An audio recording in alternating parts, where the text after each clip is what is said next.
अस्सलाम वालेकुम। Office with Atiq के साथ मैं हूं अतीक अहमद। आज की इस वीडियो के अंदर प्रोसेसिंग लेबॉर्ट्री के अंदर यूज़ होने वाले एक और सॉफ्टवेयर के मुतालिक हम रिव्यू करेंगे, जो कि कलर मैचिंग सेक्शन के हवाले से है। कलर मैचिंग सेक्शन के अंदर लैब डिपिंग के रिकॉर्ड को मेंटेन किया जाता है और इसके अंदर न्यू डेवलपमेंट शेड्स की कॉस्टिंग और रिसाइव कार्ड और तमाम अप्रूव लैब टिप्स का रिकॉर्ड मेंटेन किया जाता है। तो इस सिस्टम को स्टार्ट करते हैं और इसकी फंक्शनैलिटी के मुतालिक आज जानते हैं कि किस तरह ये सिस्टम काम करता है और हमें इससे क्या बेनिफिट हासिल हो सकता है। तो इसे स्टार्ट करते हैं। सबसे पहले जैसे इसे स्टार्ट करेंगे तो यूज़र नेम और पासवर्ड ये हमसे मांगेगा कि आप यूज़र नेम और पासवर्ड यानी सिक्योरिटी को प्रोसीड करें और यूज़र नेम और पासवर्ड हम इसमें इंटर करेंगे। अगर इनकरेक्ट यूज़र नेम या पासवर्ड आप इंटर करेंगे तो ये सिस्टम आपको इंडिकेट करेगा कि आपका यूज़र नेम और पासवर्ड इनकरेक्ट है। ओके जी, और अगर करेक्ट होगा तो ये आपको प्रोसीड करने की इजाज़त दे देगा।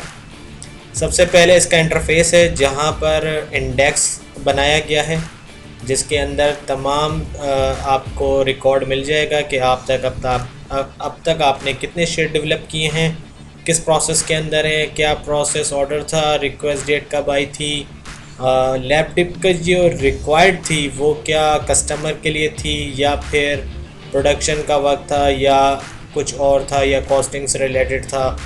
ये आपने जो शेड बनाया है वो फर्स्ट राउंड में बनाया है यानी सेकंड राउंड में, थर्ड में या फिर फोर्थ राउंड में। इसके अलावा लैब रेफरेंस नंबर इसके अंदर मौजूद है जो कि अक्सर ऐसा होता है कि आप जो भी शेड्स बनाते हैं तो शेड्स के दरमियान डिफरेंस रखने के लिए कोई ना कोई एक यूनिक कोड या फिर ऐसी कोई चीज़ उसे अलॉट कर देते हैं जिससे उसको नुमाया एक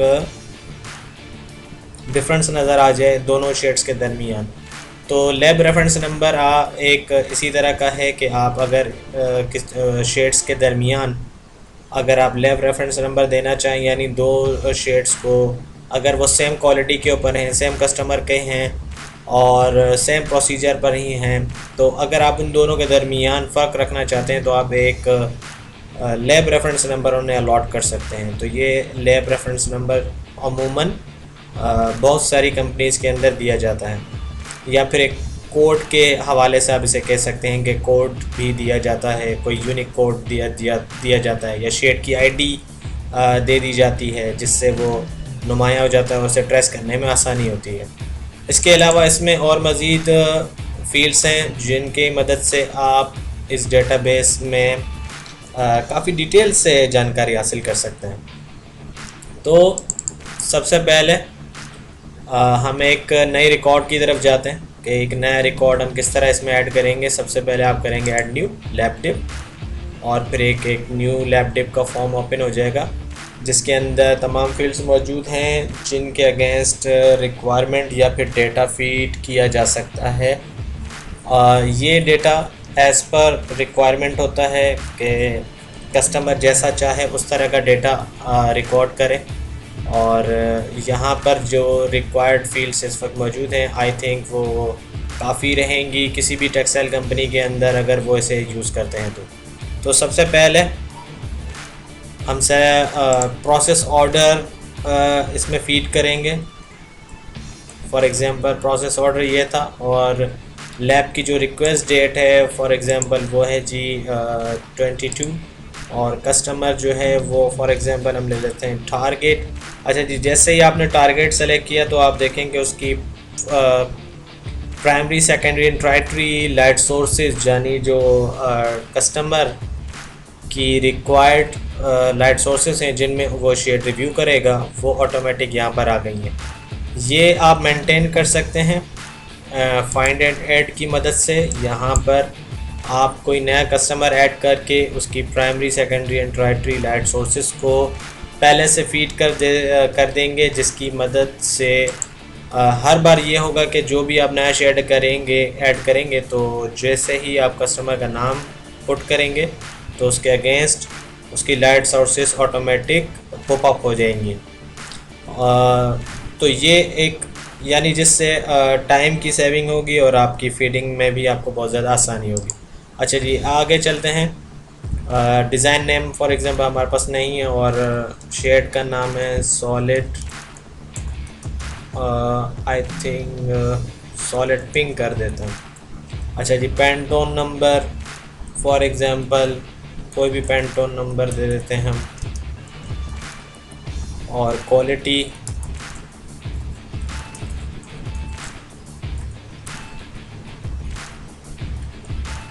तीस 76 68 और ये कॉटन पर है और ये पिगमेंट में डाई होगा, अनमर्सराइज फैब्रिक होगा, इसका प्रोसेस होगा पेट ड्राई क्योर, कैटेगरी लाइट है। अच्छा जी, आगे आप ये डाल सकते हैं कि लैब टिप की रिक्वायर्ड क्या है, क्या ये कस्टमर को आपने सबमिट करनी है या फिर इंटरनल है, डेवलपमेंट वर्क है, प्रोडक्शन वर्क है, या फिर आप इससे दोबारा सबमिट कर रहे हैं कस्टमर को, कॉस्टिंग से रिलेटेड है, या फिर क्या ये शेड मार्केटिंग की तरफ से कैंसिल कर दिया गया है, या डाइस का कोई डेटा है, या फिर कॉम्बिनेशन चेंज आप इसमें कर रहे हैं। तो इसमें आप अपने हिसाब से जो भी रिक्वायर्ड फील्ड रखना चाहें वो आप रख सकते हैं। और इसके अलावा रिमार्क्स मास्टर कार्ड ये मैं आपको आगे इसकी मतलब डिस्क्राइब कर देता हूँ। और स्टेटस जो आ रहा है वो रिमेनिंग वर्क इन क्यू आ रहा है। अब ये होगा ये कि जितने शेड आप यहाँ पर ऐड करेंगे उससे हम डेली क्यू लिस्ट भी तैयार हो जाएगी। तो इसी वजह से स्टेटस जो है वो रिमेनिंग वर्क इन क्यू आ रहा है। और ड्यू डेट अगर आप इस इन शेड्स को अगर आप कोई ड्यू डेट देना चाहते हैं कि उस डेट के बाद ये डिले में आ जाए, तो आप वो भी यहाँ पर इसमें मुकर्रर कर सकते हैं, ऐड कर सकते हैं। और मार्केटिंग पर्सन भी आप बता सकते हैं कि फॉर एग्ज़ाम्पल जो केमिस्ट है या जो मर्चेंटाइज़र है जिसने आपको ये क्यू लैब टिप डेवलप करने के लिए कहा है, उनका नाम आप यहाँ पर मेंशन कर सकते हैं। इसके अलावा अगर आपके पास कोई प्रोसेस ऑर्डर सॉफ्ट फाइल के अंदर आया है तो आप उसे डबल क्लिक करके भी ऐड कर सकते हैं, जिससे आपको आसानी रहेगी कि जब आप अगर इसका प्रोसेस ऑर्डर ओपन करना चाहें तो वो ऑलरेडी यहाँ अटैच होगा। अच्छा जी, इसके बाद ये तो इसकी जनरल इन्फॉर्मेशन थी। और अब इसके ऊपर जब काम शुरू होगा, फॉर एग्ज़ाम्पल अब मैं इसे जो है वो क्यू लिस्ट में आपको शो करके दिखा देता हूँ कि क्यू लिस्ट में ये किस तरह नज़र आएगा। तो ये एक हमने एक शेड हमने वो किया, फीड किया। अब इसे आपको क्या करना होगा, फ़िल्टर क्यू को जब आप क्लिक करेंगे तो अब ये जिसको आपने फ़िल्टर किया हुआ है वो आपको क्यू लिस्ट में नज़र आएगा। फॉर एग्ज़ाम्पल यहाँ पर मैं देख लेता हूँ रिमेनिंग वर्क। अब यहाँ पे देखिए कैटेगरीज आ रही हैं, अगर वो इन प्रोसेस हैं शेड तो आपको इन प्रोसेस में नज़र आएंगे, और अगर वो उनका फैब्रिक अवेलेबल नहीं है तो वो वहाँ नज़र आएंगे। अगर वो डाइस का से रिलेटेड है या जो शेड डन हो गए हैं तो उस तरह वो आपको नज़र आएंगे। ये सारा का सारा जो स्टेटस है ये रन होगा। फॉर एग्ज़ाम्पल यहाँ पर जिस तरह के शेड हैं सैंसबेरी के, सॉफ्ट फूशिया और बाकी तमाम, तो ये देखें डाइज नॉट अवेलेबल में। अगर मैं इन्हें कर देता हूँ कि जी ये कैंसिल्ड हो गया, अगर मैं इसे कैंसिल कर देता हूँ तो अब आप देखें कि क्यू लिस्ट में आपके पास एक कैंसिल की कैटेगरी बन गई और उसके अंदर ये शेड आ रहा है। इसी तरह अगर इसके अलावा ये भी शेड आपका जो है वो कैंसिल्ड हो गया तो आप इसे कैंसिल्ड में डाल देंगे और इसे भी आप कैंसिल्ड में फॉर एग्ज़ाम्पल आप डाल देते हैं। तो अब आप देखें कि क्यू लिस्ट में आपके 3 शेड आ रहे होंगे जो कि कैंसिल्ड हो गए। तो इसी तरह आप यहाँ पर कैटेगरी वाइज जो है वो डेली क्यू लिस्ट रिपोर्ट तैयार कर सकते हैं, जिसमें कैंसिल्ड शेड अलग से नज़र आएंगे, डन शेड अलग से नज़र आएंगे, वो जिनका फैब्रिक अवेलेबल नहीं है वो अलग से नज़र आएंगे, और इसके अलावा इन प्रोसेस शेड जो इस वक्त रनिंग में हैं, और रिमेनिंग वर्क इन क्यू जो बाकी हैं जिनके ऊपर डेवलपमेंट अभी करना बाकी है और इसके अलावा आपके केमिस्ट यानी वो लड़के जो शेड मैचिंग कर रहे हैं वो डेली बेसिस पे कितने शेड डेवलप कर रहे हैं, तो उनका भी एक डिटेल आपको नज़र आ जाएगी, जिससे आप काफ़ी अच्छी तरीके से अपने कलर मैचिंग सेक्शन को के डेटाबेस को मेंटेन कर सकते हैं। और ये ओवरऑल एक समरी आपके पास आ रही है। 40 शेड्स हैं टोटल, जिसमें से डन 8 हो गए हैं और कल कोई भी शेड डन नहीं हुआ। इन प्रोसेस में 2 हैं और बाकी जो हैं वो 30 शेड्स आपके रह गए। तो ये क्यू लिस्ट से मुतल्लिक था, जो कि यहाँ से फ़िल्टर आउट के अगेंस्ट होगी, यानी जिस पे आप चेक लगाते जाएंगे वो क्यू लिस्ट में नज़र आएगा और जिससे आप हटा देंगे और वो क्यू लिस्ट से बाहर हो जाएगा। ठीक है जी, ये क्यू लिस्ट से मुतल्लिक था। और एक न्यू लैब डिप को कैसे आप डेवलप करेंगे उसके मुतल्लिक आपको मैंने बताया। अब हम आ जाते हैं कि ये वह शेड जो है वो इन प्रोसेस के अंदर हम इसको डाल देते हैं। फॉर एग्जांपल ये इन प्रोसेस में आ गया, तो अब आप क्यू लिस्ट में देखेंगे कि ये शेड आपको इन प्रोसेस में नज़र आएगा। अच्छा जी, ये कैंसिल डन और fabric not available and then in process, ये देखें मेरा नाम आ रहा है और ये शेड इस वक्त इन प्रोसेस में। अच्छा जी, ये कौन कर रहा है, कौन सा केमिस्ट है जो कि ये शेड डेवलप कर रहा है, तो उसके मतलब भी आप जानकारी दे सकते हैं कि फॉर एग्ज़ाम्पल वो 22 तारीख से उन्होंने काम स्टार्ट किया और मुनव्वर ने काम स्टार्ट किया। ठीक है जी, तो अब आप जब इसमें क्यू लिस्ट देखेंगे तो अब मज़ीद अपडेट आपको नज़र आ रही होगी कि मुनव्वर ने स्टार्ट कर दिया और 22 तारीख को उन्होंने शेड की डेवलपमेंट स्टार्ट की और उन्होंने क्लोज़ कब किया तो वो भी आप इसमें डाल सकते हैं। फॉर एग्ज़ाम्पल उन्होंने 22 को ही क्लोज़ कर दिया। अच्छा जी, अब ये शेड अगर आप आगे कस्टमर को सबमिट कर रहे हैं तो वो आपने किस डेट पे सबमिट किया और उसे आपने कितने ऑप्शंस सेंड भेजे और स्टेटस आपका वेटिंग फॉर अप्रूवल ही होगा, क्योंकि अप्रूवल वो कुछ दिन बाद ही आएगी और जब आएगी तो आप उसे अप्रूव्ड कर सकते हैं या तो रिजेक्ट कर सकते हैं या फिर इंटरनली अप्रूव भी शेड होते हैं, तो यहाँ पर स्टेटस फिर आप मॉडिफाई करेंगे। और इसके अलावा अब वो अगर अप्रूव्ड हो जाता है शेड तो उसमें से कौन से ऑप्शन अप्रूव हुआ है और इन ऑप्शंस में मज़ीद आप ऑप्शंस खुद से भी डिफ़ाइन कर सकते हैं। और इसके अलावा अगर स्पेशल इंस्ट्रक्शंस हैं कुछ इस शेड्स के मुतल्लिक के ये कुछ सर्टिफिकेशन भी इसमें रिक्वायर्ड है या इस तरह की कोई भी स्पेशल या कुछ रिमाइंडर के तौर पर अगर आप शेड के हवाले से रखना चाहें तो वो भी इसमें रख सकते हैं।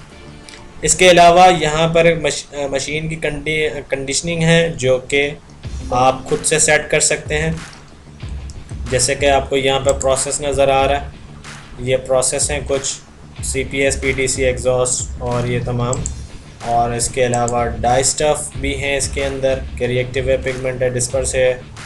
और इसके अलावा ये सेटिंग का कॉलम है जहाँ पर आप मशीन के पैरामीटर सेट कर सकते हैं कि फॉर एग्ज़ाम्पल डिस्पर्स का जो शेड है एग्जॉस्ट के अंदर उसका पिकअप, क्यूरिंग, टेम्परेचर, बाकी तमाम चीज़ें आप इसमें डिफ़ाइन कर सकते हैं, जिससे जब आप रेसिपी कार्ड बना रहे होंगे तो आप जस्ट प्रोसेस सेलेक्ट करेंगे तो उसके जो मशीन के पैरामीटर्स हैं वो ऑटोमेटिकली फीड हो जाएंगे। फॉर एग्ज़ाम्पल ये पिगमेंट PDC है तो ये देखें कि पिकअप ऑटोमेटिक ख़ुद से फीड हो गया। अगर मैं इसे कर देता हूँ रिएक्टिव तो अब आप देखें कि मशीन के पैरामीटर्स चेंज हो गए। और इसके अलावा अगर मैं CPS कर देता हूँ तो आप देखें कि मशीन के मज़ीद पैरामीटर्स चेंज हो गए अकॉर्डिंग टू जो भी हमने इसमें फ़ीड किया है। तो इस तरह आपकी चीज़ें जो हैं वो काफ़ी मॉडिफाई हो जाएंगी और इजीली आप रिसाइप कार्ड्स और बाकी तमाम चीज़ें इसमें से बना सकते हैं। अच्छा जी, मज़ीद आगे चलते हैं। अगर वो शेड वाइट है तो उसकी CI वाइटनेस और उसका टिंट या LAB वैल्यूज़ जिससे मुतल्लिक वो एक डिजिटल स्टैंडर्ड बन जाएगा, जिसकी वैल्यूज़ आप यहाँ फीड करके डेटा कलर के अंदर दोबारा से उसे रिकॉल करके और आप काफ़ी बेहतर जो है वो रिकॉर्ड को मेंटेन कर सकते हैं। जो कि डिजिटल स्टैंडर्ड के हवाले से भी आप कह सकते हैं उसे कि LAB वैल्यू, जो कि डिजिटल स्टैंडर्ड भी आप उसे कह सकते हैं कि हो सकता है वो। अच्छा जी, अब मज़ीद आगे चलते हैं और इसके अंदर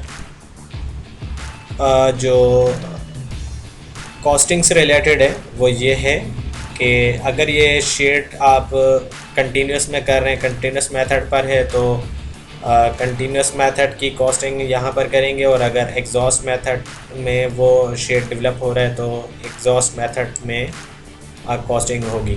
और फर्दर फिर इसके अंदर कुछ स्पेसिफिकेशन हैं जो आप यहाँ पर फिट करके आगे प्रोसीड कर सकते हैं। अब मैं आपको कॉस्टिंग करके दिखा देता हूँ कि इसके अंदर कॉस्टिंग किस तरह होगी। तो कॉस्टिंग के लिए आपको क्या करना होगा कि आप यहाँ से सेलेक्ट करेंगे प्रोसेस टाइप। अगर आप कंटिन्यूस सेलेक्ट करेंगे तो कंटिन्यूस का पूरा पोर्शन अनलॉक हो जाएगा, और अगर आप एग्जॉस्ट का मेथड सेलेक्ट कर रहे हैं तो फिर एग्जॉस्ट का पूरा पोर्शन जो है अनलॉक हो जाएगा। कंटिन्यूस का मेथड रखते हुए मैं आगे की तरफ जा रहा हूँ और मैं इसे दे देता हूँ वार्प वेफ्ट यानी काउंट्स और एंड पिक्स इसमें मैंने दे दिए। विथ जो है वो आप अपने हिसाब से दे देंगे। फिनिश विथ जो है वो 115 है और पिकअप 70 है। GSM और GLM ऑटोमेटिक जो है वो एंड पिक्स और काउंट जो काउंट कंस्ट्रक्शन है उससे ये सिस्टम ने ऑटोमेटिक निकाल ली। ठीक है जी, अब मैं आगे की तरफ जा रहा हूँ और मैं इस यहाँ पर अपनी डाई स्टफ डाल दूँगा कि किस डाई स्टफ के ऊपर ये शेड डेवलप हुआ है। तो इसमें मैं डाइस डाल देता हूँ इम्प्रॉन येलो। अच्छा जी, यहाँ पर देखें कि यहाँ पर आप देखेंगे कि ये जो ड्रॉप डाउन है, ड्रॉप डाउन के अंडर कोडिंग की गई है, जिससे फ़ायदा ये होगा कि आप जब डाइस को लिखेंगे, फॉर एग्ज़ाम्पल डाइस के बहुत मुश्किल नाम होते हैं जिनको याद कर पाना बहुत मुश्किल होता है, तो आप अगर लिखेंगे येलो के आर, यानी अगर आप लिख रहे हैं येलो, तो आप देखें कि येलो से रिलेटेड जितनी भी डाइस आपकी इन्वेंट्री में होंगी वो सारी की सारी आपको नज़र आएंगी। ठीक है जी। और इसके अलावा अगर आप लिखते हैं पिंक, तो आप देखेंगे पिंक से रिलेटेड जितनी डाइस हैं वो आपको नज़र आ रही हैं। अच्छा, इसके अलावा जैसे जैसे आप इस पर काम करते जाएंगे तो कुछ डाइस स्टफ जो है वो आपको ज़बानी याद भी हो जाएंगे, जैसे कि येलो के आर में लिख लेता हूँ। ठीक है जी। और K3BL, और ये इसमें एक हम दे देते हैं FFRT। अच्छा जी, FFRT ये जी आ गया। तो ये 3 शेड्स की डाई स्टफ हैं जिनमें येलो, पिंक और ब्लैक, और इसकी ग्रामेज आप यहाँ पर डाल देंगे। फॉर एग्जांपल ये है जी 2 ग्राम, और ये है पिंक जो है वो 3 ग्राम है, और ये है 0.5। तो ये शेड की ग्रामेज आ गई, और ये 5.5 ग्राम का शेड होगा, और ये उसकी शेड की जो डाई स्टफ है उसकी कॉस्ट आ गई है आपके पास कि इसकी कॉस्ट ये है। और ये इंडिविजुअल भी आपको नज़र आ रही है कि इम्प्रॉन येलो के अंदर जो डाइस जा रही है 2 ग्राम, उसकी रुपीज़ पर मीटर क्या कॉस्ट होगी। और पिंक K3BL, यानी आप देखें कि डाइस के हिसाब से भी आपको ये इंडिविजुअल भी दे रहा है और उसका टोटल भी आपको दे रहा है कि टोटल कॉस्ट कितनी आ गई।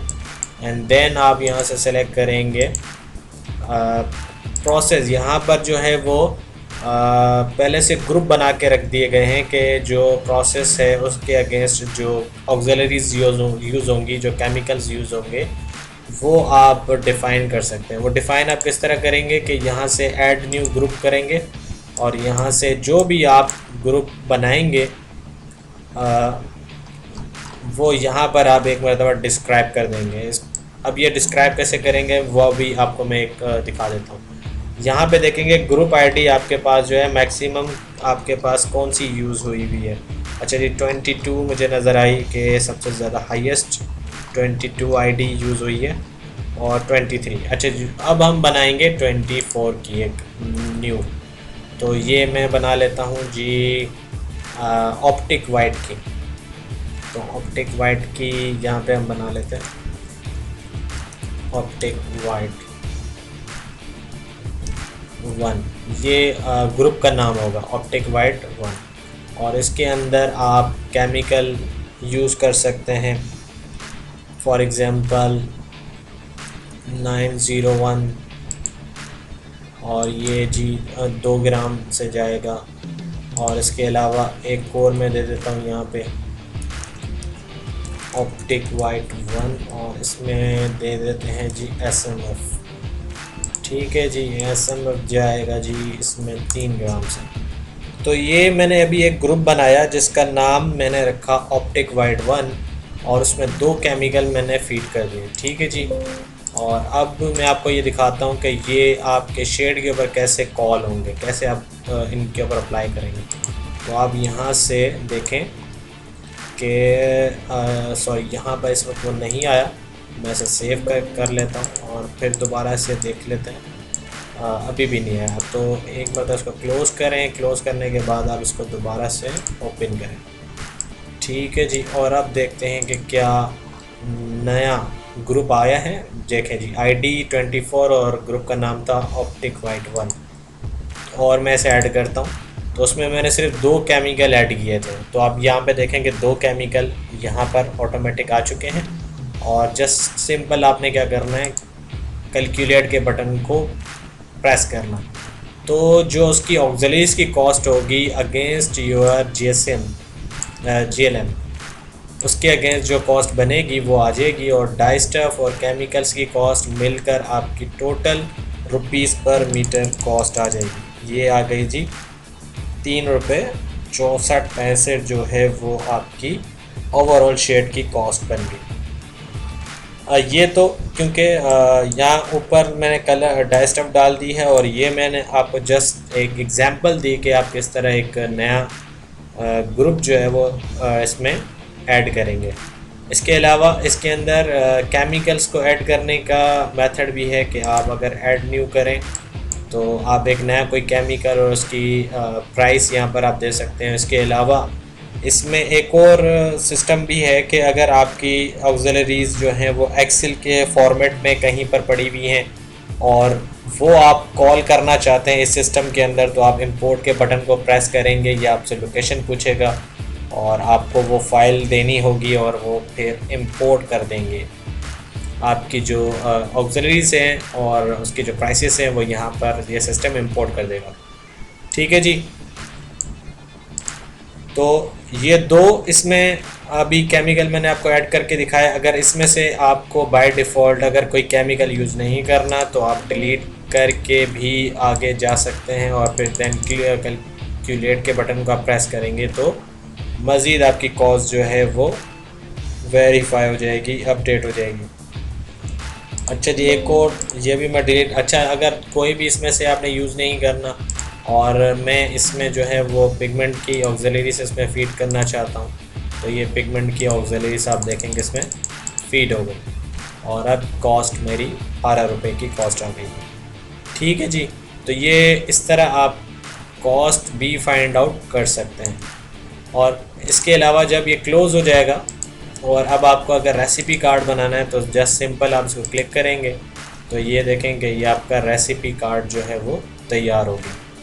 और इसके अंदर जनरल इन्फॉर्मेशन आ रही है, यहाँ पर आप अप्रूव्ड लैब टिप की का स्वाच लगाएंगे, और ये श्रिंकेज वगैरह ये हमने फीड नहीं किए थे तो ये एम्प्टी है। और ये टैंक की रेसिपी और उसमें एक्सेलरीज यूज़ होने वाली वो नज़र आ रही हैं, और इसकी कॉस्ट और स्पेशल इंस्ट्रक्शन और बाकी तमाम चीज़ें ये देखें आप फीड हो गई।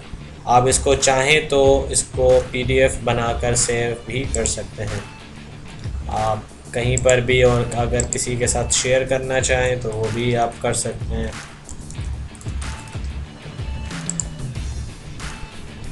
तो पहला जो काम हो गया वो ये हुआ कि हमारी जो डेटाबेस है उस डेटाबेस से हमारे कुछ काम ऑटोमेटिक हो गए, जैसे कि हमारा डेटा फीड हो गया। सेकंड जो था वो कैमिस्ट से रिलेटेड था कि कैमिस्ट ने इसे कब स्टार्ट किया कब एंड किया, उसकी अप्रूवल मार्क अगर हो गई है तो वो हम दे देंगे और वो कौन सा ऑप्शन अप्रूव हुआ। और फिर फॉर एग्ज़ाम्पल इसका रेफरेंस नंबर था 798/23। तो अब जो है इसके अगेंस्ट 798/23 के अगेंस्ट जो है ये शेड आप प्रोसीड कर सकते हैं फॉर डाइंग। और इसमें अप्रूव्ड ऑप्शन वगैरह ये तमाम चीज़ें इसमें आ गई हैं। ठीक है जी, ये रेसिपी कार्ड था और इसी के साथ इसका आप मास्टर कार्ड भी निकाल सकते हैं जिसमें आप लैब डिप को कैरी कर सकते हैं